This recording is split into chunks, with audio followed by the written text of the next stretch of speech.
Sarap, luto na mga kaparmer. Yung sari-sari nating gulay.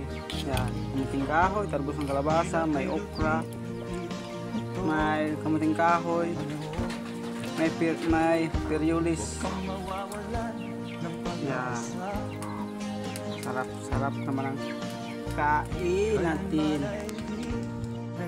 Gandang tanghali mga farmer, luto tayo ng gulay. Ngayon tanghali ulam natin talbos ng kalabasa at talbos ng balinghoy. Yan. Talbos balinghoy, masarap yan. Yan, gandang tanghali mga ka-farmer.